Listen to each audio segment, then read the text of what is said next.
avant d'attaquer la pose des contre-chevrons, qui vont venir pincer la laine et me permettre ainsi de pouvoir fixer mes litos et contre-litos pour poser mes tuiles, je suis venu faire mon coffre d'égout. Tout simplement des queues de coffre qui sont à l'aplomb, donc à la verticale ici, pour terminer ma toiture en verticale. Je connais déjà le plus haut de mes tuiles, donc l'espacement entre mes lattes pour poser mes tuiles, puisque je l'ai déjà calculé sur la toiture là. Donc il ne me restait plus qu'à faire une latte avec le bureau dessiné, matérialiser tous mes rangs de tuiles pour venir au plus loin que je pouvais venir par rapport à la longueur de mes chevrons, du moins là où ils sont le plus propres. Je suis venu matérialiser donc à chaque morceau de toiture l'endroit où se situerait le dernier rang de tuiles. J'ai tiré une ficelle et je suis venu couper mes voliges, à l'aplomb également pour la dernière volige. Tout simplement couper mes voliges et agrafer pour terminer ma toiture. Ensuite j'ai fixé donc ces queues de chevrons, je les ai fixées avec des tire-fonds, donc les fameux 860 là.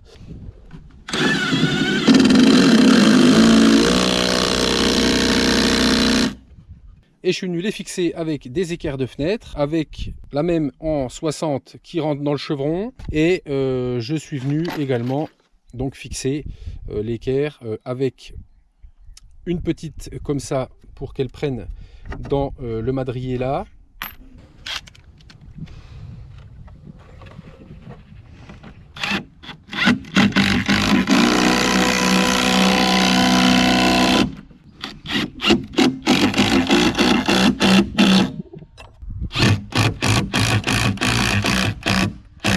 Et enfin une comme ça qui va venir reprendre ma queue de chevron avec mon équerre pour vraiment venir tout solidariser ensemble.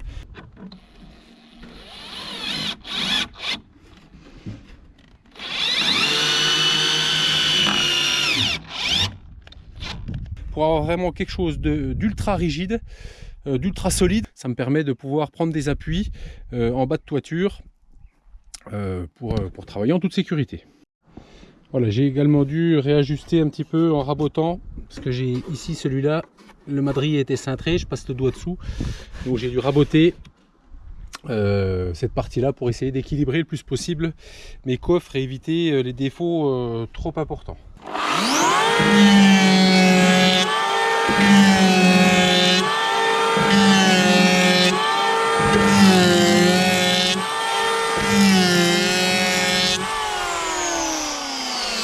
Donc on va déjà commencer par positionner les deux premiers contre-chevrons qui sont sur les coffres. Alors eux, pas de vis à sarking puisque ils vont être directement sur le bois.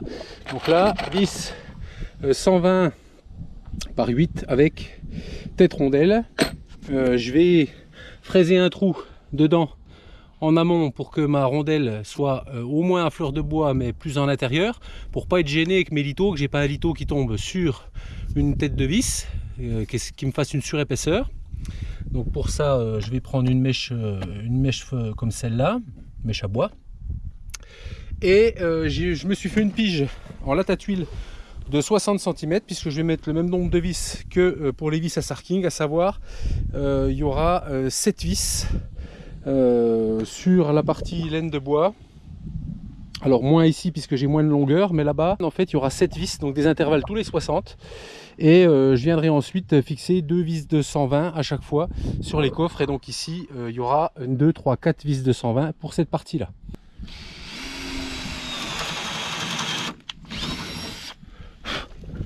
Je ne préperce pas. On a de la tête qui pénètre bien dans le bois, donc là pas besoin de prépercer. Et visseuse à choc.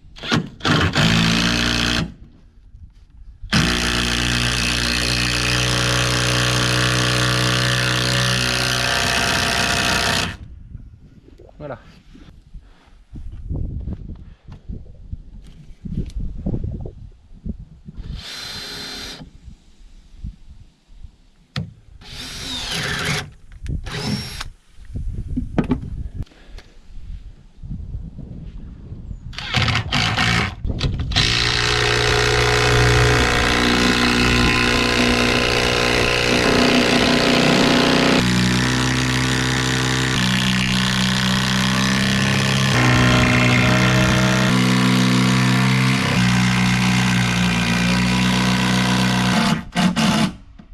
Alors ensuite, vis Sarking, donc c'est des WKPC, donc 8 de diamètre par 397 de long, donc 40 cm. Hein. Alors j'ai donc mon gabarit que j'avais utilisé pour la maison également.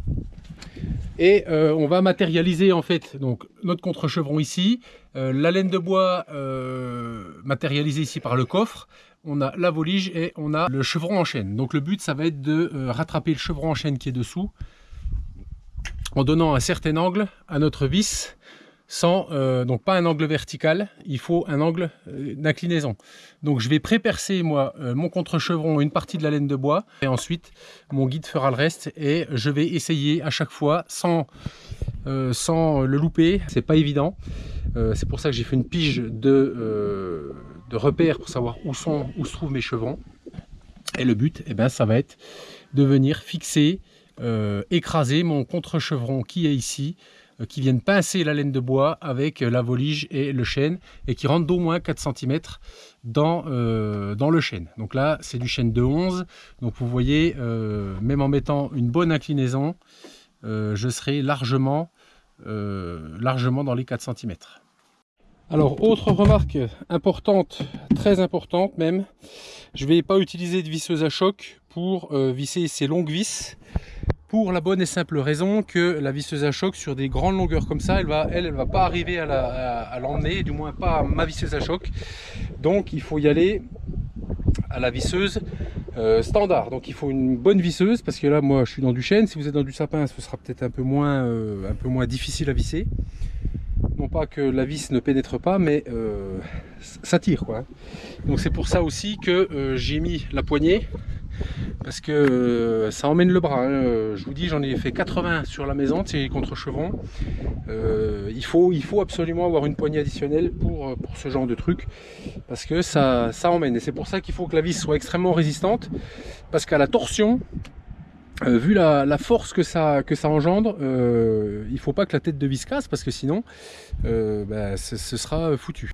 Moi ces vis là, comme les vis de la maison d'ailleurs, hein, qui étaient des Eco je crois, je n'en ai cassé les Eco, je n'en ai cassé aucune. Donc on va voir là pour cette application là avec ces vis Climas si par malheur je venais en casser une. Pour ce que j'en ai testé, je pense que je casserai ma visseuse avant de casser une tête de vis. Voilà. Et on va aller à l'avancement, donc on va poser les laits de pare-pluie à l'avancement, à la verticale, à la descente. Alors je le précise également parce que j'ai déjà eu les remarques dans le cas pour la maison. Le DTU ne dit pas qu'il est interdit de fixer un film pare-pluie à la verticale. Il dit simplement qu'il faut qu'il y ait un recouvrement suffisant entre chaque lait. Et pour moi, ça va me permettre, sachant qu'ils annoncent un peu de pluie normalement cette nuit, moi ça va me permettre de couvrir et de protéger ma laine à l'avancement, sachant que ce qui protège le plus de la pluie, c'est la tuile. Le frein, le pare-pluie, lui, il est pour la neige soufflée et éventuellement les remontées de pluie en cas de grand vent et choses comme ça.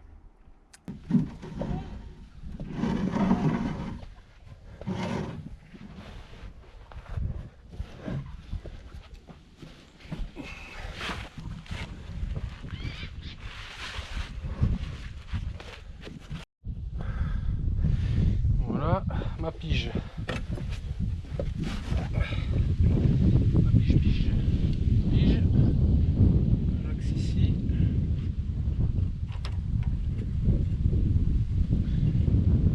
L'axe ici, on est à l'axe ici. Là. Là je suis là. T'as l'air aligné toi? Ouais. Ici.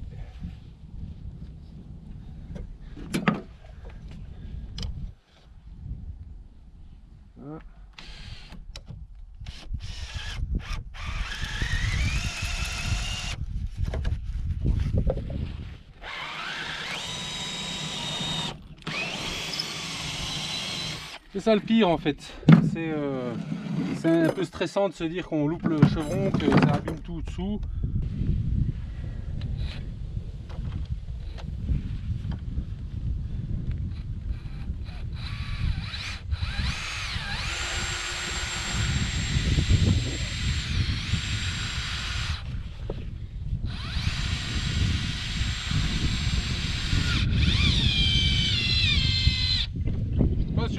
contre-chevron là. Pas sûr du tout. Je vais en mettre une autre, comme ça tu me diras, hein?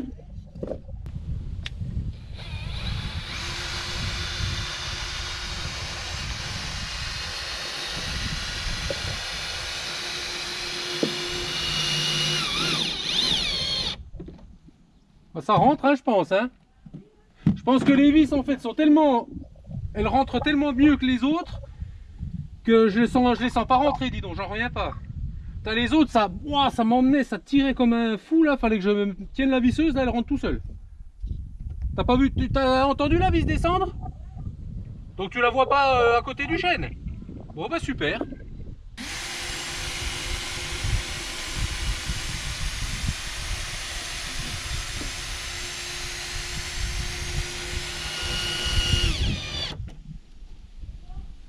C'est dans le chêne. C'est dans le chêne.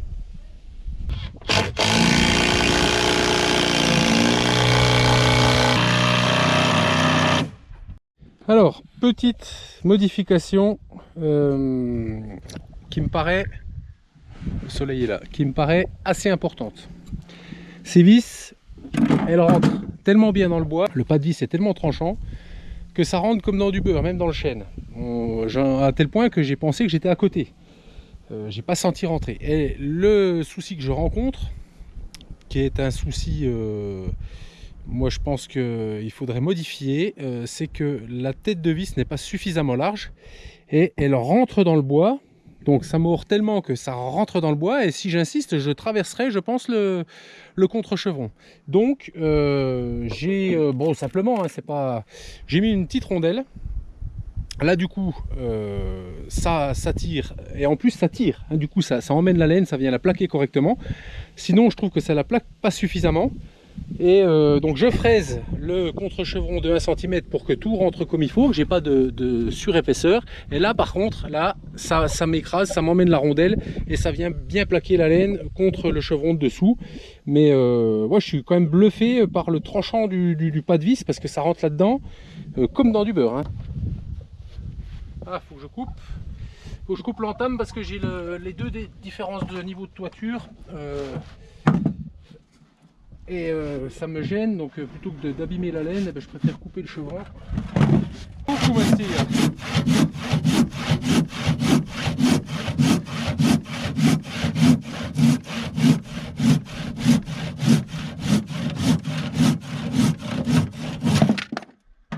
Coupe plus beaucoup.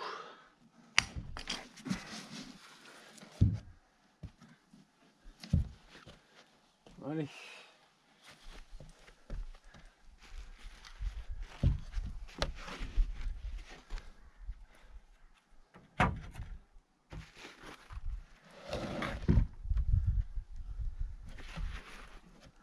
Faut que ça remonte encore, hein. Mettre à peu près par là.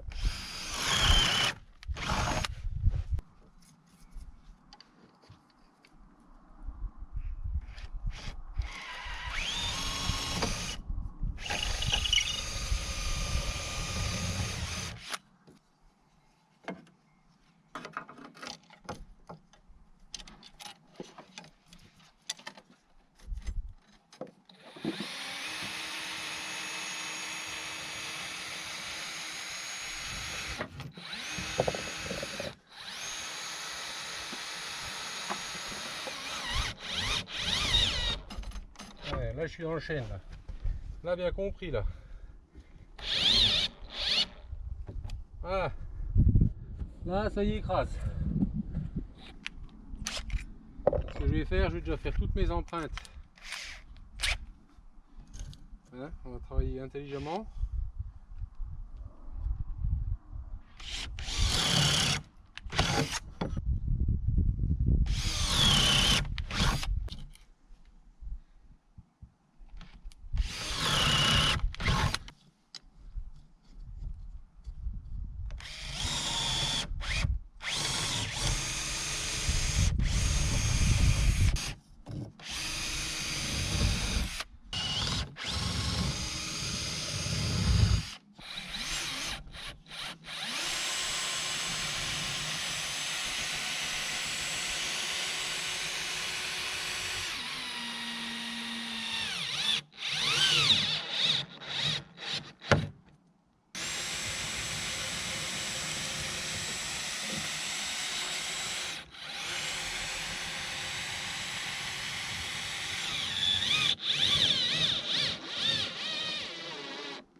s'attend là. Hein.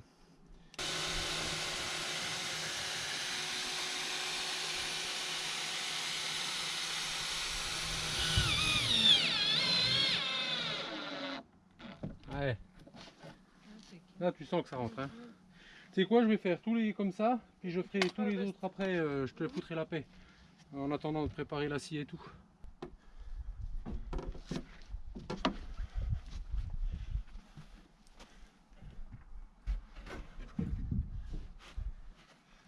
Ah, mieux. Ouais. Je pense que tu es dans un truc qui ressemble à ça. Un peu plus encore peut-être. Attends, faut que je me mette à peu près droit ici.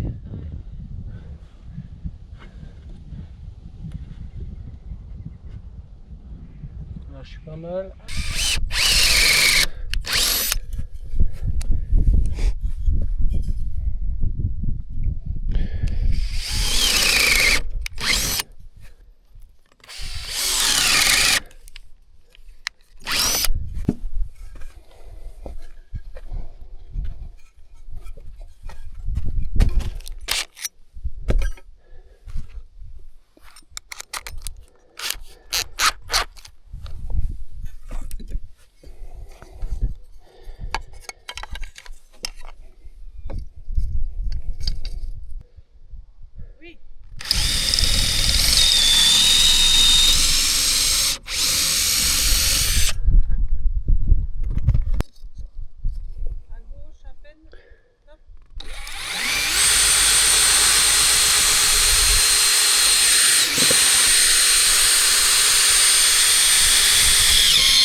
Ouais, ça sert, hein.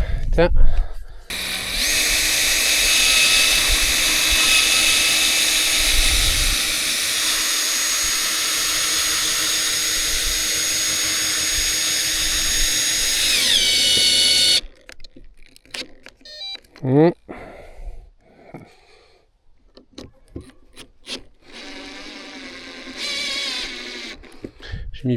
J'ai mis un peu plus de pêche, ah ouais, parce que là, ça, le couple de serrage n'était pas assez violent par rapport à d'habitude.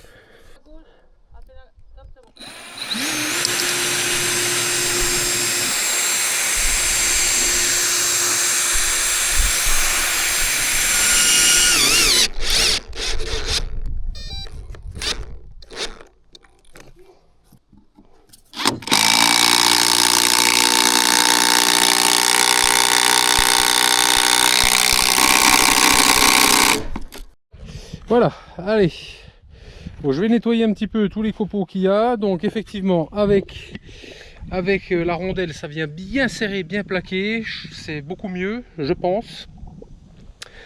Donc voilà, à voir. Ce que je vais faire maintenant, je vais couper les queues de chevron rapides. Hein, je ne vais pas les faire bien à l'aplomb. Je vais les couper juste à 5 cm du bord, les prendre et venir les mettre en coffrage en sortie de laine de bois, pour que quand on va mettre la laine de bois souple, ça me fasse un arrêtoir propre, que la laine ne vienne pas descendre. Comme ça, quand on a fini cette partie là, eh ben, il n'y a plus besoin de rebâcher, on a le pare-pluie qui vient tout protéger et c'est très bien comme ça.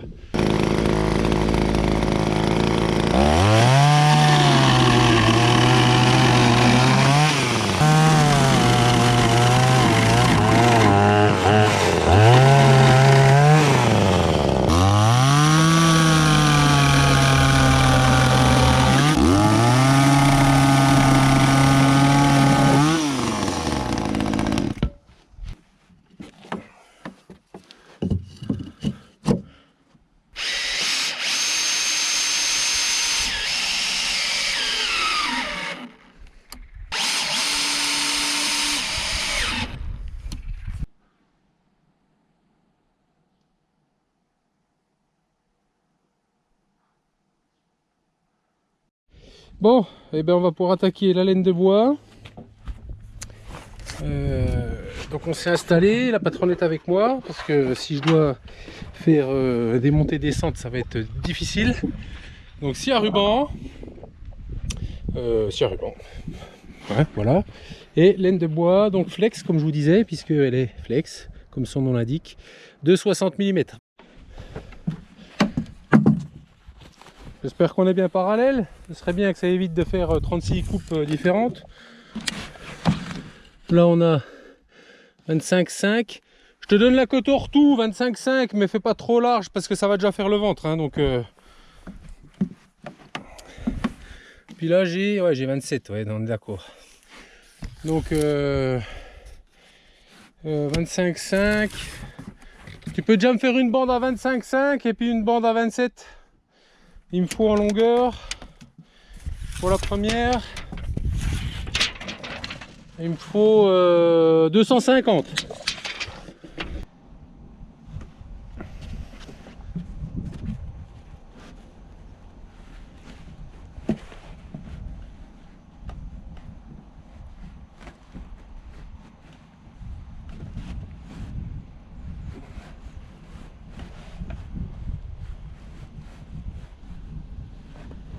J'arrive à rechoper. Hein? J'arrive à rechoper l'autre laine de bois au-dessus. Quasiment.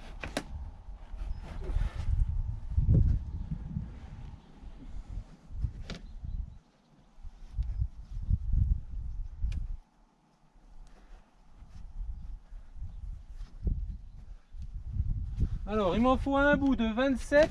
Bah là du coup tu peux prendre dans tes chutes. Il y a un petit sac de chute dans le box.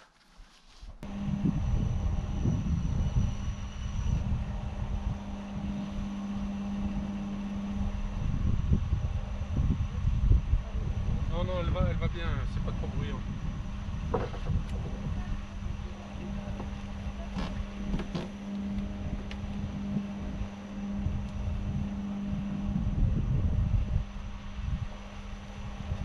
Impeccable.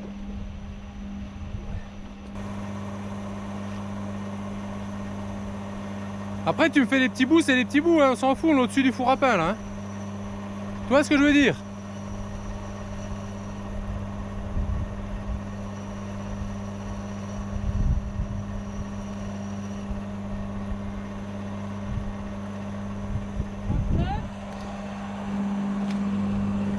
Puis des bouts à 37,5 On va en faire plein de petits bouts. ouais, pour liquider au-dessus du four à pain, on s'en fout. Hein.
Il y a un sens? Ben oui, Ça c'est dehors. ça c'est dehors. Voilà. Ok. Donc la question c'était est-ce que On je avait me mets pris- là et je me mets mes bras Tu me le et lèves? je les roule? Ouais, comme on avait fait là. Est-ce que ça faisait moins de merde ou je Ouais, me ouais, et rappelle puis plus. c'est surtout que ça évite de le déchirer éventuellement sur le... Là par contre, faut que...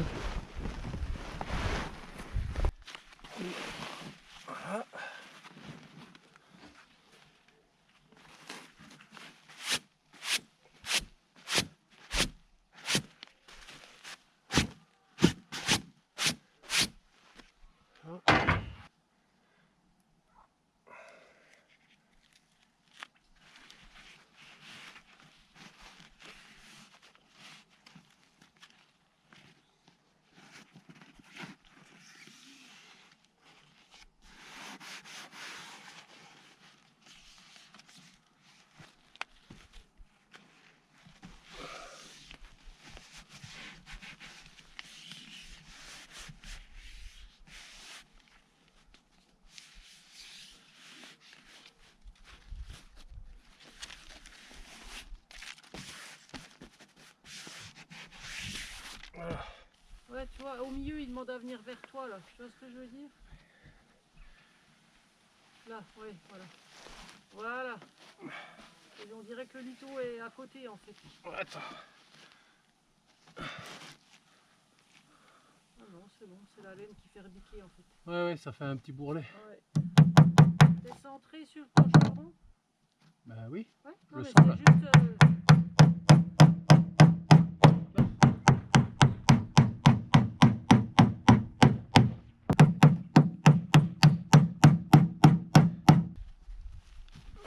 on suppose...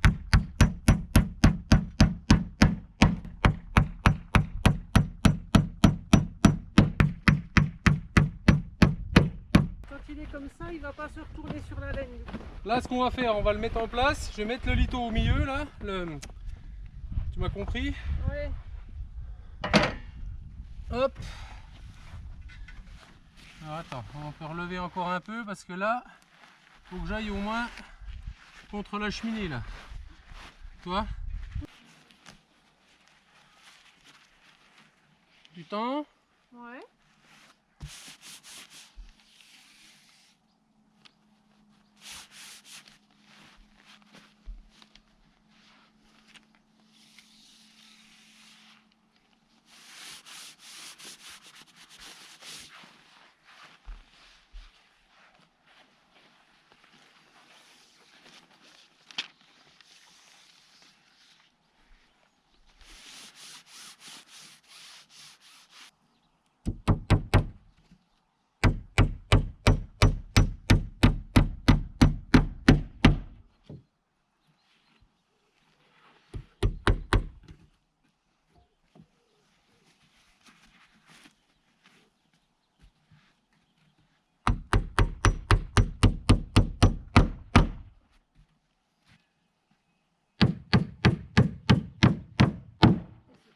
Super.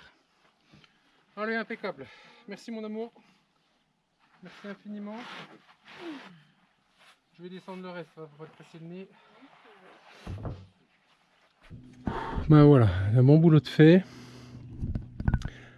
On a bien tendu, il est bien mis bien droit. Allez, je vais retirer la bâche, on va y foutre de serre-joints et puis on reprendra ça demain matin, tranquillement, pour essayer d'avancer le plus possible, espérer en refaire la moitié de ce qui reste. Puis voilà.